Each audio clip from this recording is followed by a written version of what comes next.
There's no space where men can hang around, where they're not expected to spend money, where they can talk freely to each other and they can hang around for as long as they want and it's accessible. That place doesn't exist, but it was supposed to be the masjid. If the masjids were to open up like this, they could solve so many of the problems that men are experiencing today.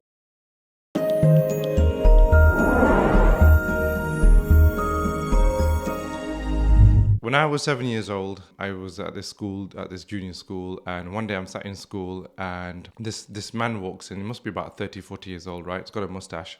We're talking mid to late 80s here, right? That's when I was 7, so it would have been like 1987-ish or 1988, 8 or 9 years old. And this gentleman walks in, Arab-looking gentleman walks in, Middle Eastern-looking. So he walks in and immediately he seems like a very dignified man, very mild-mannered, very gentle-natured, but at the same time very masculine guy. He walks in, and as he walks in, he starts speaking, and he says, "This is Ashraf." So I look down and I realize that there's a young boy stood there, and he's in this suit and he's got the biggest smile on his face. His face is just beaming. He's shining like no one's business, right? And this is clearly his father that's speaking, that's walked in. So his father starts to speak and says, "This is Ashraf. I think he was 8 years old or 7 years old at the time. He's 7 years old. He's very intelligent. We've just come from Iraq. We've just moved in and he's going to be studying with you guys today." And he's speaking to the teachers and he does this like wonderful formal introduction, right? And at that moment, I'm thinking, I wish my parents had done this for me. I mean, I just loved what his father did for this son. And his son's absolutely beaming. And so there was this amazing introduction for this new kid to this school. We were already a few months into term. But these guys had come over from Iraq. His father had actually come over to do his PhD at a university. I think it would have been Sheffield University at that time. So he'd come over to do the PhD. So he was enrolling his child into school. Anyway, it just so happened Ashraf was placed on my table. I'm looking at this kid who's in this suit, who's in this real getup. This kid's got this amazing star power. And obviously he's had this amazing introduction as well. We start studying and stuff. And I start thinking to myself, I've seen that face before. So the face of the father, I start thinking to myself, I've seen that face before. And I realized I'd actually seen that face the night before when I stepped out into our driveway at our house. I looked over the fence and I'd seen that face the night before. And I realized we'd had new neighbors moved in. And this was Ashraf and his father that had moved in next door to us. I was just starting to connect the dots in my head as an 8-year-old. And Ashraf was actually my new neighbor. So when I got home that day, obviously I introduced myself to Ashraf at home, and then we both realized we were next door neighbors, and that began a really good friendship, right? So Ashraf and I, because obviously we went to the same school and we lived next door to each other, we were friends, everyday school buddies for a good 3 to 4 years. We would get driven to school some days we would walk to school. We were having lunch together. I would go over to his house in the morning and then we would walk to school together. He would come back to my house in the afternoon. We might have a snack together. He'd see me getting in trouble off my mum when I couldn't do my homework properly. And he would come and help me. And then, we learned how to ride bigger bikes together. We were always on the road together. So we spent a lot of time together. We went and watched movies together. We had a new shopping mall that opened up near us. So we kind of discovered that together. There was a lot of time that we spent with each other. He knew my family, I knew his family, his siblings, my siblings, so on and so on. Right? So it was, like a proper school buddy friendship. But then as I got a little bit older, when I got to around 10 or 11 years old, we moved to another town. My dad bought another house. Ashraf stayed where he was. Obviously, I missed Ashraf, he missed me. We wanted to stay in touch with each other. So he would actually either get dropped off by his mum every now and again, especially in the summer holidays, and he would come and stay. Or he would ride his bike up to my house, or I would ride my bike down to his, and we would hang out together. And then that went on till I was like 13 or 14. And then all of a sudden, one day, Ashraf just disappeared. Like, I just don't know what happened to him. He just disappeared, right? His whole family disappeared. I just don't know what happened. I then later found out that his father's PhD had finished and they had to go back to Iraq because they'd only had to stay for as long as his father had a student visa. So he had to up and leave, but I didn't get a chance to say goodbye, that was really upsetting. And all of a sudden, one of my school buddies was gone. One of my best friends was gone. And I never saw him again. And then when the Iraq war took place, I was constantly thinking about him. I was constantly thinking, Is he still there? Is he alive? What must be going through his head? Is he caught up in the war? Has he been hurt? How's his family? How's his mom? How's his sister? How's his dad? It was constantly on my mind, but I just didn't know how to reach him. I had no means with which to contact him. I didn't even know if he was in Iraq. I didn't know where he was. And then fast forward about 5 or 6 years later, I got a random message from Facebook. And the guy sends me a message on Facebook. It says, "Hello, do you remember me? I used to live next door to you. We used to go to school together." And I looked at the name, I looked at the picture, immediately knew it was Ashraf, of course, and messaged him back straight away and said, "Of course I remember you." And he said to me, he said, "Oh, well, as it happens, I'm coming to the UK next month and I'd love to meet you." And I said, "Of course, I'd love to meet you as well." And he came back and of course we met. And, by now it turned out he was married, he had kids. Of course, he was still alive and he was living life in Iraq. And it just so happened he was now coming over for his PhD in the UK. And when I met him, he still had that smile on his face. He was still brimming. He was still beaming. He said, "I've come to set myself up and then my wife and kids are going to come over shortly after." So it just so happened at that time I was getting married. I just met my wife. I was just about to get engaged, or I'd just gotten engaged. One of the two, I can't remember exactly. And he was at my wedding. I got married. I met his wife for the first time, and I met his children, which was really, really nice. And then he was studying in Leeds, and then I went up to see him a few times. I spoke to him on the phone a few times, and I noticed over a period of those 2 or 3 years, I noticed Ashraf's energy just go down and down and down and down. And each time that I met him, I noticed that smile started just going in and in and in and in. And that's not Ashraf. He's not that kind of person. He's a very kind of bright and lively guy. And he's always up for a joke, but he's a very respectful, very dignified man. He's very careful about how kind of jokes around with you. But he just wants to bring joy into people's lives. He just kind of wants to bond with people and just socialize and have a good time. But I noticed that this thing was just going down and down and down. And I couldn't understand what it was. And I thought maybe the PhD is just really tough, because PhDs are really tough. But Ashraf's academically very intelligent. He's a very capable guy. So I wondered if that's what it really was. He's always aced those things really, really well. Before we continue on this video, I just want to invite you to my Discord community. Look, the world has changed, and it is changing still. And on my Discord, which is a simple mobile app that you can use, you can stay in touch with other like-minded people like me who are staying informed of the things that are happening around the world that are going to affect our daily lives very, very soon. So come and join me on my Discord community, and let's grow together and let's navigate this changing world order together. And I couldn't understand what this was, and I was starting to notice this on his wife as well. His wife was also just very kind of demure and just a very smiley person. And noticed even she was trying to kind of rein it in a little bit as well, and I couldn't understand what it was. And then we got to talking a few times on the phone, and he said to me, he goes, "There just doesn't seem to be this social life in the UK." He said, "Men just want to talk about work. They don't want to hang out. If you hang around with the non-Muslims, they just want to drink alcohol. They just want to do those kind of things." He said, "Nobody just wants to sit and talk." And I said, "Yeah, I know." And he says, "Well, how do you know? How come you've not said anything?" I said, I've just gotten used to it." I said, "This is just as painful for me." I said, it just doesn't happen anymore." I said, "Nobody just wants to hang around anymore, especially men. They just don't want to hang around and just talk. If they do want to hang around, they want to talk shop. They want to talk about how to make more money. They want to talk about how to hustle more. And if they don't want to do that, then they just want to bury their head in sports, football or whatever else.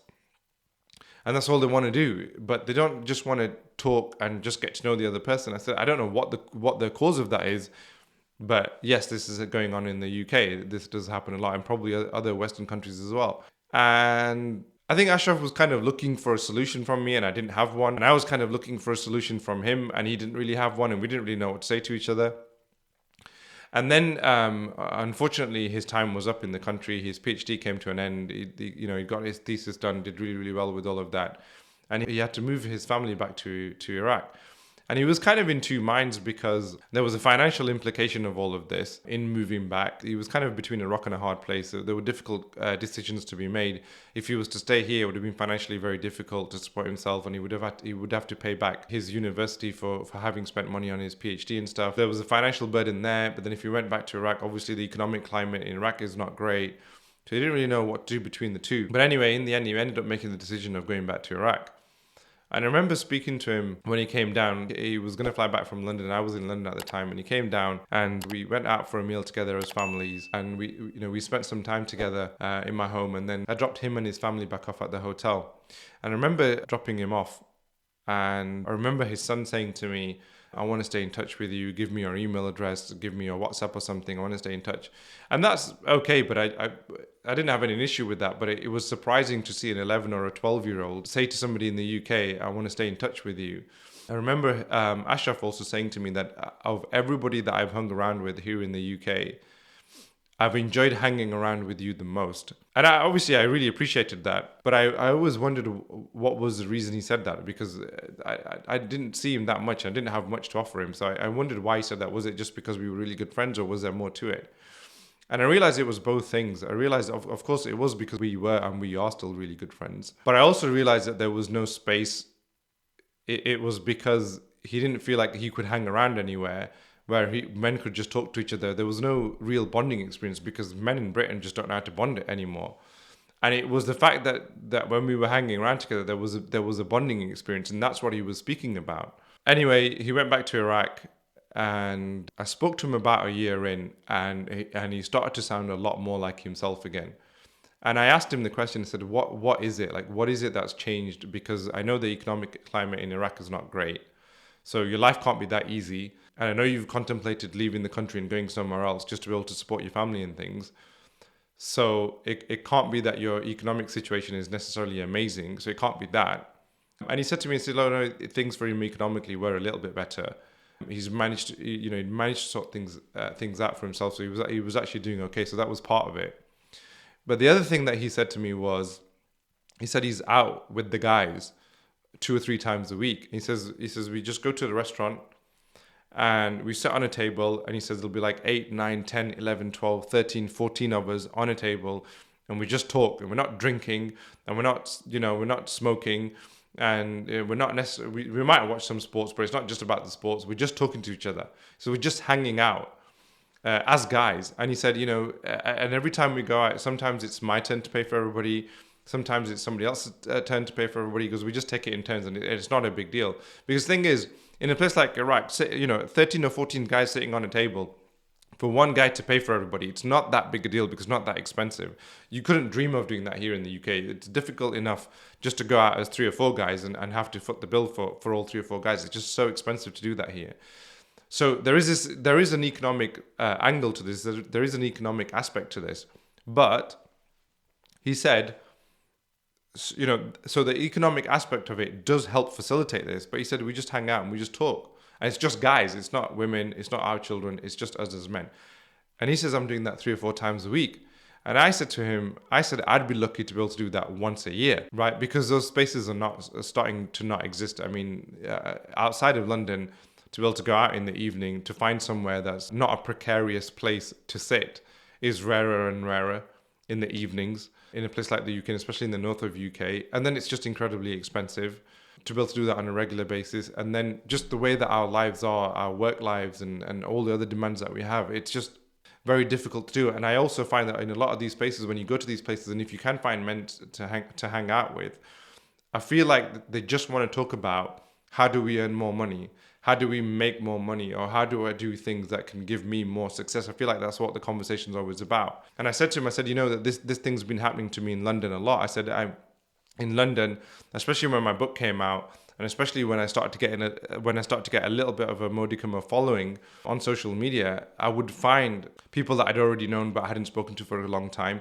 But in a lot of cases, it was also people that had just gotten to know me for quite a while on social media, right? And they would all reach out and say, I just want to come and see you. I just want to get to know you. I just want to kind of hang around. So I would say, yeah, of course, welcome. And they would come down, we'd go to the local restaurant, we'd have something to eat, and we would speak and just get to know each other, and they would go, and that would be it. And in the beginning, I thought, oh, this is really nice. I thought, London's always had this reputation for people are cold to each other, and there's no real kind of social life, and people are very isolated. It's all about the rat race and all this kind of stuff. And I thought, okay, there's more to London than meets the eye. And so I was really enjoying these experiences in the beginning. But over time, I started to notice a pattern. I noticed that these people would tell me that I really want to meet you. They would, lather me with compliments. They would come and see me. And then because they're my guest, I would be expected to pay for the meal. And, it was okay in the beginning, but then it started getting a little bit silly, right? And sometimes it would come as 2 and 3 people, right? And then they would talk to me for an hour or two. And then all they would want to know really was, how can they become successful? How can they make money? Right? Like, how can they increase their hustle? How can they improve their lives materially? It's all they wanted to know.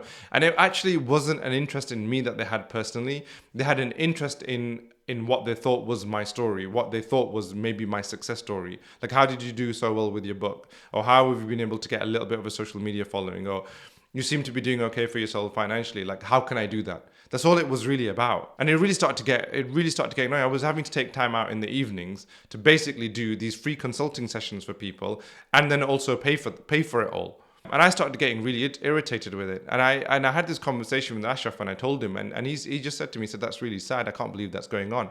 But he remembered that that's the kind of behavior, that's the kind of attitude he was also experiencing in the UK as well. And it was just really sad. He said, "Look, this isn't going on in Iraq. It's starting, this kind of attitude is starting to come in. This sort of capitalist attitude and lifestyle is starting to creep its way in, but it's not here yet." And he expressed his nervousness about it, his discontent about it, but it's not there yet. I think men just don't know how to bond with each other anymore. Like, when they meet, they seem to only want to talk shop, or they'll only want to talk about sports, or about their material gain or their material success. They just don't know how to be men with each other anymore. We've created a society where men are so afraid to be vulnerable with each other, to be sensitive with each other, to care for each other, to love each other. Even saying that as a guy, you always have to change and be like, you can't just say, "I love you." You have to be like, "I love you, dog." You know what I mean?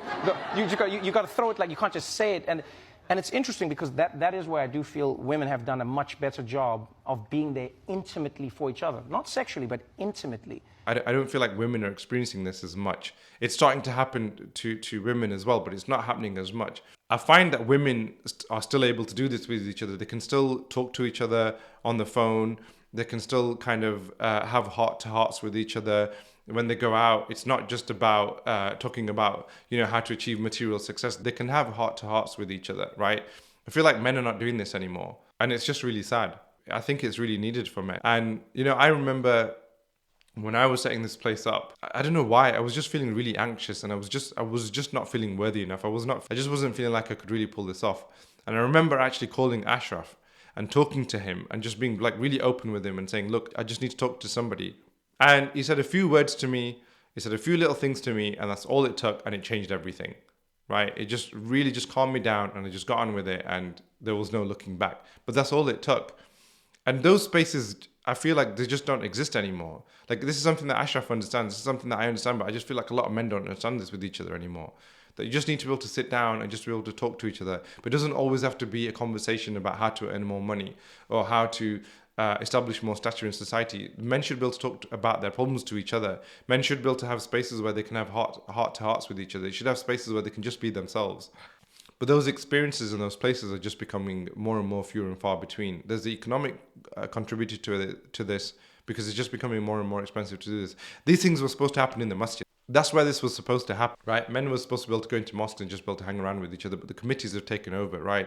There's all these signs. Every time you go into mosque, there's all these signs, and there's all these rules and regulations. This is the house of Allah. Don't talk to each other, right? Don't speak, don't make noise, and, take off your slippers outside, and then the mosque is closed between Dhuhr and Asr, so you can't walk in, and you just kind of hang around there. You just can't talk to each other.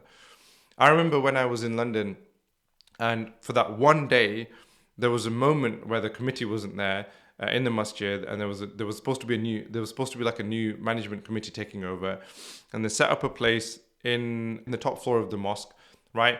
And there was just clusters of men just talking to each other, right? So I was sat in a little cluster. There were 3 or 4 men there. We're just talking to each other. We're just talking about anything, about life, right? And then after 5 or 10 minutes, I was kind of done with that group. So then I went and moved to another group, and then I sat with that group of men, right? And then we spoke to each other, and other men were doing the same thing. We were just kind of moving from one cluster to another, right? And that's all we were doing. And it was one of the best nights of my life, right? And it didn't cost me anything. It didn't take me hours and hours to find. this location. It was just a mosque down the road. How do you feel? I'm really happy. Now is an opportunity for this mosque to be open for the whole community. My brothers actually here in the masjid, and alhamdulillah, the biggest crowd, except the Friday prayers or some other milad events and other things, one of the biggest crowds that I've ever seen in the last 15 years that I've been living in Harrow. Sadly, the other committee came back in and all those rules disappeared, and it was back to just being like a prison. And you just come in, you take your seat, you do what you need to do, and then you leave, and then that's it. How you feel about today?